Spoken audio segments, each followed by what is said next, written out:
Good morning to all. Today we are going to start our fourth chapter of accountancy, that is change in profit sharing ratio among the existing partner. After going through this video, you will be able to understand what do you mean by reconstitution of partnership and what all are the adjustment that you have to make when there is change in profit sharing ratio among the existing partner. So let us start. First, you all know the meaning of partnership. The meaning of partnership as per section 4 of the Indian Partnership Act 1932 is partnership is the relation between persons who have agreed to share the profits of a business carried on by all or any of them acting for all. So meaning of partnership states that partnership is the relationship between persons, that is two or more persons who have agreed to share the profit of business which is carried by all or any of them acting for all. Now, as you know, the partnership is an agreement. So, if there is any change in existing agreement, then it is known as reconstitution of the firm. It means whenever the partner change their agreement, either by changing their profit sharing ratio or by the admission of any other partner or any other reason, if there is change in the agreement of partnership, that is known as reconstitution of the firm. यानी हमने देखा है कि partnership एक agreement है between the partners, जिसमें वो agree करते हैं कि हम इस बिज़नेस को जो हम सारे मिलके रन कर रहे हैं उस बिज़नेस का प्रॉफिट या लॉस शेयर करेंगे इन अ पर्टिकुलर रेशियो में. बट अगर वो अपने पार्टनरशिप का या तो रेशियो चेंज करना चाह रहे हैं या किसी नए पार्टनर को एडमिशन देना चाह रहे हैं या for any other reason, if there agreement changes, then it is known as reconstitution of the firm. It means the old agreement will be cancelled and there will be new agreement in place of old agreement, and that is known as reconstitution of the firm. यानी जब पुराना agreement partners के बीच में ख़त्म हो जाता है और एक नया एग्रीमेंट आ जाता है तो उसे कहा जाता है reconstitution of partnership. Now, what all are the events under which a partnership can be reconstituted? यानी कौन कौन से ऐसी इवेंट्स होंगे या कौन कौन से ऐसी रीजंस होंगे जिसके वजह से आप पार्टनरशिप का रिकन्स्टिट्यूशन कर देते हो, यानी पुराने एग्रीमेंट को एंड करके नए एग्रीमेंट से आपकी पार्टनरशिप को कंटिन्यू करते हो. Reconstitution doesn't means the end of the partnership form, it just mean the end of partnership.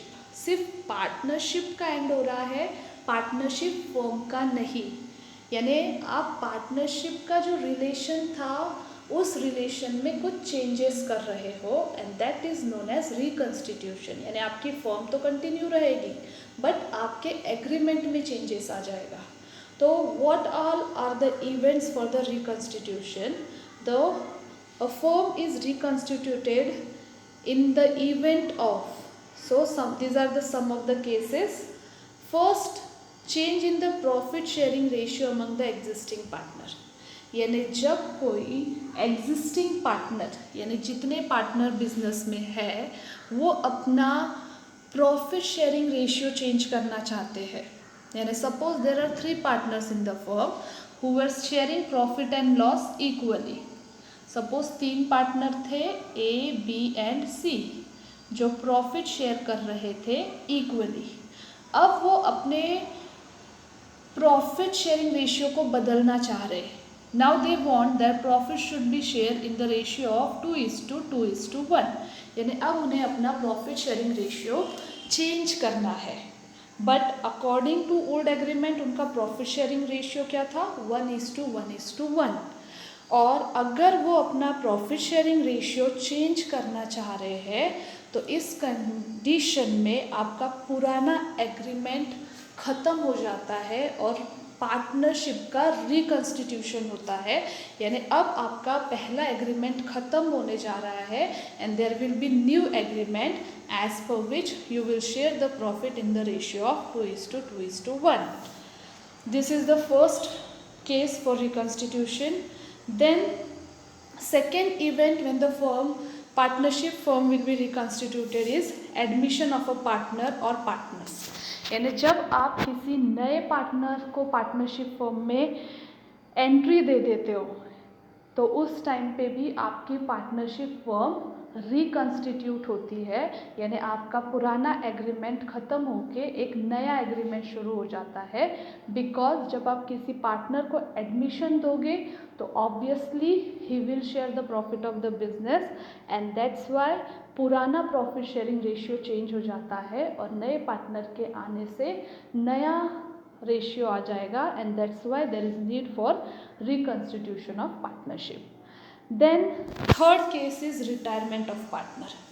यानी जब कोई पार्टनर रिटायर हो जाता है बिजनेस से तो वो अपना शेयर छोड़ देता है। यानी उस पुराने एग्रीमेंट के अकॉर्डिंग यानी आप 3 पार्टनर्स थे तो प्रॉफिट आप तीनों में डिस्ट्रीब्यूट हो रहा था। Suppose ABC were the 3 partners तो प्रॉफिट तीनों में डिस्ट्रीब्यूट हो रहा था। अब अगर C रिटायर हो जाएगा तो अब जो प्रॉफिट होगा वो रिमेनिंग 2 पार्टनर्स में ही डिस्ट्रीब्यूट होगा। यानी फिर से यहाँ पे प्रॉफिट शेयरिंग रेशियो में चेंज आ गया। इट अगेन मीन्स कि ओल्ड एग्रीमेंट ख़त्म होके नया एग्रीमेंट स्टार्ट हो रहा है। इसका मतलब ये नहीं होता है कि पार्टनरशिप फर्म बंद हो रही है। इसका मतलब ये है कि आपकी पार्टनरशिप फर्म रिकन्स्टिट्यूट हो रही है। यानी अब आपका एग्रीमेंट जो पुराना था वो ख़त्म होके नया एग्रीमेंट आप शुरू करोगे and that's why there is need for reconstitution of the firm. Then next case for reconstitution is death of a partner. Again same reason, retirement में भी पार्टनर छोड़ के चला जाता है and when there is death of a partner at that time also the share of the death that is deceased partner, we call him as deceased partner, is also sacrificed. वो भी अपना share छोड़ देगा and that's why there is again change in the agreement that is known as reconstitution. And the last case for the reconstitution and the last event is amalgamation of 2 or more partnership firm. Amalgamation का मतलब होता है जब 2 partnership firm यानी 2 अलग अलग partnership firm जब एक साथ आ जाती है। यानी 2 सेपरेट फर्म है, एक फर्म में 2 पार्टनर है, दूसरे फर्म में 2 या 3 पार्टनर है।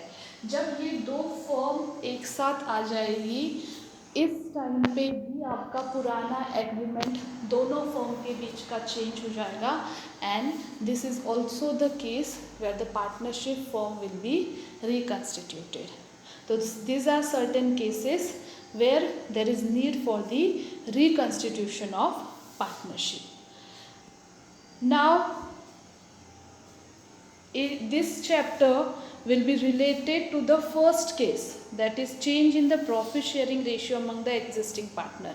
यानी जब भी आप पार्टनरशिप का एग्रीमेंट चेंज करते हो तो सिंपली आपका एग्रीमेंट चेंज नहीं होता है, आपको बहुत सारे एडजस्टमेंट भी करने होते हैं। यू नो दैट कि अगर हम आज की डेट तक बिजनेस कर रहे थे पुराने एग्रीमेंट के बेसिस पे तो जो फर्म की पोजीशन आज है यानी अगर फर्म प्रॉफिट में है तो वो ओल्ड रेशियो के वजह से जो प्रॉफिट शेयरिंग रेशियो था उसके वजह से, और अगर फर्म लॉस में है तो भी वो पुराने एग्रीमेंट के वजह से ही है। So that's why whenever you are changing your profit sharing ratio or whenever you are reconstituting, यानी कोई सा भी केस हो, अगर एडमिशन का केस है या रिटायरमेंट का केस है, जब आप अपनी फर्म को रिकन्स्टिट्यूट करते हो तो उस टाइम पे आपको पुरानी सारी एडजस्टमेंट करनी होती है। यानी पुराना जो हिसाब है, बैलेंसिंग है अकाउंट्स के, वो सारे आपको करने होते हैं। रीज़न, नए रेशियो के वजह से किसी भी पार्टनर को कोई प्रॉफिट या लॉस ना हो। That's why you have to reconstitute the partnership firm. Accounting books भी आप रिकंस्टिट्यूट करोगे, यानी you will fully settle the account on the date of reconstitution on the basis of previous agreement। यानी previous agreement के basis पे आप account settle करोगे और उसी के बाद में नया एग्रीमेंट आपका स्टार्ट होगा। अब ये क्यों किया जाता है, क्यों आप अपना पुराना जो एसेट और लाइबिलिटीज़ का वैल्यूएशन है वो क्यों करते हो आप? तो रीज़न ये होता है कि आज तक जो प्रॉफिट या लॉस फर्म को हुआ है वो शेयर करने का रेशियो कुछ और था। तो अगर आप आज रेशियो चेंज कर रहे हो और अगर आपको पास्ट में कोई लॉस हुआ था तो हो सकता है due to change in profit sharing ratio किसी पार्टनर को लॉस ज़्यादा हो जाए और किसी पार्टनर को प्रॉफिट ज़्यादा हो। तो ऐसी कंडीशन ना हो। It means there should be condition of no profit no loss due to changes, and that's why we do accounting for reconstitution. Now we will see the first case of reconstitution. Chapter number 4 is related to the first case, that is change in profit sharing ratio among the existing partner. So let us see what do you mean by this. Now what is the meaning of change in profit sharing ratio among the existing partner? A change in profit sharing ratio among the partner means one or more partner acquire share of profit in the business from another partner or partners. Therefore, the aggregate amount of gain by one or more partner is equal to the aggregate amount of sacrifice by the other partner. अब change in profit sharing ratio का मतलब क्या होता है कि जब आप अपने पार्टनरशिप में किसी नए पार्टनर को एडमिशन नहीं दे रहे हो, ना ही कोई रिटायर हो रहा है, आप अपने आप में, यानी suppose you are 3 partners A, B and C, you are sharing the profit in the ratio of 2:1. Now you want to change your profit sharing ratio, यानी आपको अपना प्रॉफिट शेयरिंग रेशियो चेंज करना है फ्रॉम 2:1 टू 1:2:2, यानी आपको अब ratio करना है 1:2:2, यानी पहले जो रेशियो था वो 2:2:1 था और अब आप अपना रेशियो करना चाहते हो 1:2:2। So because of this change, अब जो आपने ये चेंजेस किए हैं रेशियो में, तो इस चेंजेस के वजह से होगा क्या कि एक या एक से ज़्यादा पार्टनर को फ़ायदा होगा या एक या एक से ज़्यादा पार्टनर को लॉस होगा। यानी एक या एक से ज़्यादा पार्टनर सेक्रीफाइस करेगा अपना शेयर, यानी अपने हिस्से को सेक्रीफाइस करके एक या एक से ज़्यादा पार्टनर को दे देगा। तो यानी जब प्रॉफिट शेयरिंग रेशियो चेंज होगा तो 2 कंडीशन डेफिनेटली होगी। एक कंडीशन कि कोई एक या एक से ज़्यादा पार्टनर सेक्रीफाइस करेगा और उतने से ही जितना सेक्रीफाइस किया गया है उतना ही कोई दूसरा या एक से ज़्यादा पार्टनर गेन करेगा। अगर हम ये क्वेश्चन देख रहे हैं तो पहले एक के पास शेयर था 2 आउट ऑफ 5, बी के पास शेयर था 2 आउट ऑफ 5 एंड सी के पास शेयर था 1 आउट ऑफ 5। यस, अब अगर आप न्यू रेशियो देख रहे हैं तो उसमें ए का शेयर 2 से घट के 1 हो गया, यानी यहाँ पे ए ने सेक्रीफाइस कर दिया अपना 1/5 शेयर। यस, यानी अगर हम कह रहे हैं कि तो old ratio was 2:2:1 and the new ratio is 1:2:2, यानी पहले ए, बी और सी जो थे वो प्रॉफिट ओल्ड रेशियो जो है वो था 2:2:1 एंड न्यू रेशियो जो है वो है ए, बी और सी का 1:2:2। अब यहाँ पे अगर हम देखें तो ओल्ड रेशियो जो ए का है वो 2/5 था, यानी 2 आउट ऑफ 5 पार्ट्स, यानी आपने प्रॉफिट के 5 पार्ट्स कर रखे हैं, 2 + 2 + 1, यानी आपने पूरे प्रॉफिट को 5 पार्ट्स में डिवाइड कर रखा है, जिसमें से 2 पार्ट्स ए का था। अब अगर नया रेशियो को हम देख रहे हैं तो ए का जो शेयर है वो 2/5 से कम होके 1/5 हो गया, यानी ए ने अपने हिस्से में से 1/5 शेयर का सेक्रीफाइस किया है। यस, यानी सेक्रीफाइस किया है ए ने अपने शेयर में से 1/5 पार्ट। अब अगर हम बी का शेयर देखते हैं तो 2/5 and 2/5, it means there is no change in the B share. But अगर हम सी का शेयर देखते हैं तो इसका सी का शेयर था 1/5 और अब हो चुका है 2/5, यानी सी को 1/5 पार्ट का गेन हुआ है, यानी ए ने जितना सेक्रीफाइस किया है उतना गेन सी को हुआ है। तो this happens when there is change in profit sharing ratio among the existing partner, यानी जितना एक पार्टनर सेक्रीफाइस करेगा उतना दूसरा पार्टनर गेन करेगा due to change in profit sharing ratio. But it is not necessary कि सिर्फ एक ही पार्टनर सेक्रीफाइस करे, एक से ज़्यादा पार्टनर भी सेक्रीफाइस कर सकते हैं और एक से ज़्यादा पार्टनर गेन भी कर सकते हैं। So I hope you understood the meaning of change in profit sharing ratio, यानी जब भी प्रॉफिट शेयरिंग रेशियो पार्टनर्स के बीच में चेंज होगा तो उससे किसी एक या एक से ज़्यादा पार्टनर को सेक्रीफाइस करना होगा और किसी एक या एक से ज़्यादा पार्टनर को गेन होगा, यानी फ़ायदा होगा due to change in profit sharing ratio. Now as we are going to do accounting when there is change in profit sharing ratio, तो आपको क्या अकाउंटिंग करनी है, किस चीज़ का अकाउंटिंग करना है जब प्रॉफिट शेयरिंग रेशियो चेंज होगा। तो adjustment for change in profit sharing ratio, यानी जब भी आप एक फर्म का प्रॉफिट शेयरिंग रेशियो चेंज करोगे तो आपको अकाउंटिंग में ये 5 एडजस्टमेंट करनी है, and the whole chapter is related to this 5 adjustment.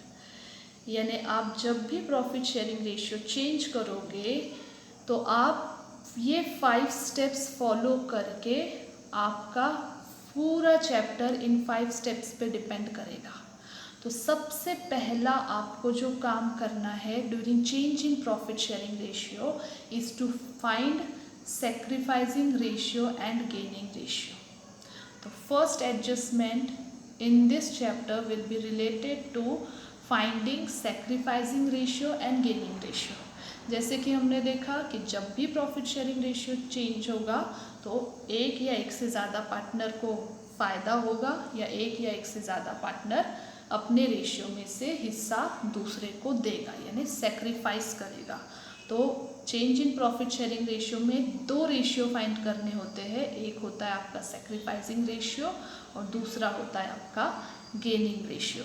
और ये हमेशा ध्यान में रखना कि जितना सेक्रीफाइस हुआ है उतना ही किसी और का गेन होगा, ये एक या एक से ज़्यादा पार्टनर्स का भी हो सकता है। Then after finding sacrificing and gaining ratio, the next adjustment will be related to goodwill.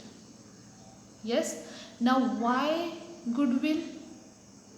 Reason, यानी जब आप प्रॉफिट शेयरिंग रेशियो चेंज कर रहे हो तो आज से पहले जो एग्रीमेंट था उसके अकॉर्डिंग जो फर्म की आज पोजीशन है वो पुराने एग्रीमेंट के बेसिस पे है, और जब आप नया एग्रीमेंट लाओगे तो जिस पार्टनर को फ़ायदा हो रहा है वो पार्टनर सेक्रीफाइसिंग पार्टनर को पे करेगा सेक्रीफाइसिंग पार्टनर का शेयर इन गुडविल। यानी क्योंकि वो शेयर खरीद रहा है, भले वो उसी बिजनेस में है बट वो सेक्रीफाइसिंग पार्टनर का शेयर खरीद रहा है, और अगर वो सेक्रीफाइसिंग पार्टनर का शेयर खरीद रहा है तो ही हैव टू पे the sacrificing partner share of goodwill in his sacrificing ratio. यानी जितना एक पार्टनर सेक्रीफाइस कर रहा है उतने हिस्से का गुडविल उसे मिलना चाहिए, because you are purchasing is share, और ये परचेज गुडविल हो जाएगा क्योंकि आप सेक्रीफाइसिंग पार्टनर से उसका शेयर ले रहे हो, तो उसको हम कहेंगे कि ये एक परचेस्ड गुडविल है, और गेनिंग पार्टनर सेक्रीफाइसिंग पार्टनर को गुडविल का हिस्सा ला के देगा, और उसकी ट्रीटमेंट हमारा सेकेंड एडजस्टमेंट होगा, सेकेंड मेन टॉपिक होगा of change in profit sharing ratio. Then third will be accounting of reserve accumulated profit and losses, यानी रिजर्व यानी पिछले प्रॉफिट में से बचाया हुआ पैसा, accumulated profit and losses यानी ऐसा प्रॉफिट या लॉस जो अभी तक हमने बांटा नहीं है, प्रीवियस प्रॉफिट है, प्रीवियस लॉस है, अभी तक नहीं बांटा गया है। तो ये सारी चीज़ें अगर आपके बैलेंस शीट में है, कोई भी रिजर्व आपके बैलेंस शीट में है on the date of change in profit sharing ratio, यानी जिस दिन आप फर्म के प्रॉफिट शेयरिंग रेशियो को चेंज कर रहे हो, जैसे कि हमने देखा कि रेशियो पहला 2:2:1 था और नया रेशियो आपने कर दिया 1:2:2, यानी 3 पार्टनर A B C और A B C, आपने यहाँ पे प्रॉफिट शेयरिंग रेशियो को चेंज किया है। तो अगर आज आप प्रॉफिट शेयरिंग रेशियो 2:2:1 से चेंज करके 1:2:2 कर रहे हो, तो इस दिन आपको रेशियो चेंज करने से पहले जितना भी आपके बैलेंस शीट में रिजर्व है या जो भी आपके बैलेंस शीट में एक्यूमुलेटेड प्रॉफिट या लॉस है, उससे पहले ओल्ड रेशियो में बांटना होगा। रीज़न, क्योंकि जो भी रिजर्व आपके पास होगा या जो भी एक्यूमुलेटेड प्रॉफिट या लॉस होगा, ये सारा आज से पहले का है। यानी आज अगर आप रेशियो चेंज कर दोगे और ये चीज़ नहीं बांटोगे, यानी रिजर्व और एक्यूमुलेटेड प्रॉफिट या लॉस नहीं बांटोगे, तो आगे चल के ये रिजर्व और ये प्रॉफिट नए रेशियो में डिस्ट्रीब्यूट होगा, जिससे सेक्रीफाइस करने वाले पार्टनर का लॉस होगा और गेन करने वाले पार्टनर का प्रॉफिट होगा। यानी सपोज आपके पास रिजर्व है और अगर ये रिजर्व पिछले प्रॉफिट का है तो वो कौन से रेशियो में डिस्ट्रीब्यूट होना था? 2:2:1 के रेशियो में। बट अगर आप ये डिस्ट्रीब्यूट नहीं करते तो आज प्रॉफिट शेयरिंग रेशियो चेंज हो जाएगा और आप आगे इसे किस रेशियो में डिस्ट्रीब्यूट करोगे? 1:2:2। तो इससे क्या होगा? ए को मिलना था 2/5 पार्ट, जबकि उसे मिलेगा 1/5, और सी को मिलना था 1/5 पार्ट, जबकि न्यू रेशियो के अकॉर्डिंग सी को मिल जाएगा 2/5। बट ये गलत होगा। क्यों? क्योंकि ये जो रिजर्व है वो पिछले प्रॉफिट का है, यानी आज से पहले कमाया गया प्रॉफिट, और अगर ये आज रिकॉन्स्टिट्यूशन से पहले कमाया हुआ प्रॉफिट है तो इसका डिस्ट्रीब्यूशन ओल्ड रेशियो में ही होना चाहिए। तो before reconstitution you are going to distribute reserve accumulated profit and loss in the old ratio. So this will be the third adjustment when you are going to do accounting for change in profit sharing ratio. Then next, revaluation of asset and reassessment of liabilities. यानी आप सारी assets का revaluation करोगे। यानी अगर हम आज अपनी फर्म को रिकन्स्टिट्यूट कर रहे हैं, आज के दिन हम हमारा प्रॉफिट शेयरिंग रेशियो चेंज कर रहे हैं, तो आज के दिन तक हमारी एसेट की वैल्यू कितनी है उसको हम रीवैल्यूएट करेंगे। And same with the liabilities, again the reason is no partner should be in the state of profit or loss due to change in profit sharing ratio. यानी किसी भी सैक्रिफाइसिंग पार्टनर को loss नहीं होना चाहिए या किसी भी गेनिंग पार्टनर को गेन नहीं होना चाहिए जो प्रीवियस एग्रीमेंट से रिलेटेड था। यानी आज आप सारा सेटलमेंट कर दोगे पुराना, और फिर जब आपका पूरी चीज़ें सेटल्ड हो जाएगी तब नया रेशियो शुरू होगा, यानी तब नया एग्रीमेंट स्टार्ट होगा। And that's why there is need to do all this adjustment. Then you are going to revaluation of asset करोगे and reassessment of liabilities, because no partner is in the state of profit और loss due to reconstitution. and then if the question is asking, then you are going to do adjustment of capital, यानी आपको capital adjust करना पड़ेगा in their new ratio if it is asked in the question, and if it is not asked, then there is no need for adjustment of capital. So these are the 5 adjustment which you have to do in accounting for change in profit sharing ratio. Generally all the coming chapters, after this the next chapter will be admission of a partner, and then retirement of a partner, and then death of a partner. तो सारे chapters जो हम पढ़ेंगे ये सारे reconstitution से related है. अभी हमने देखा कि रिकन्स्टिट्यूशन ऑफ पार्टनरशिप फर्म का मतलब होता है जब आपका ओल्ड एग्रीमेंट एंड होके नया एग्रीमेंट शुरू होता है. तो क्योंकि एडमिशन भी रिकन्स्टिट्यूशन में आता है, रिटायरमेंट भी रिकन्स्टिट्यूशन में आता है और डेथ भी रिकन्स्टिट्यूशन में आता है, तो generally this all steps are related with this 4 chapters. यानी आप ये जो आने वाले हमारे 4 चैप्टर्स है उसमें आपको ये 5 स्टेप्स ही करने होंगे. There will be slightly any difference in the accounting, यानी it means to understand each and every step is very important related to this, so that you will be able to solve the coming 4 chapters also properly.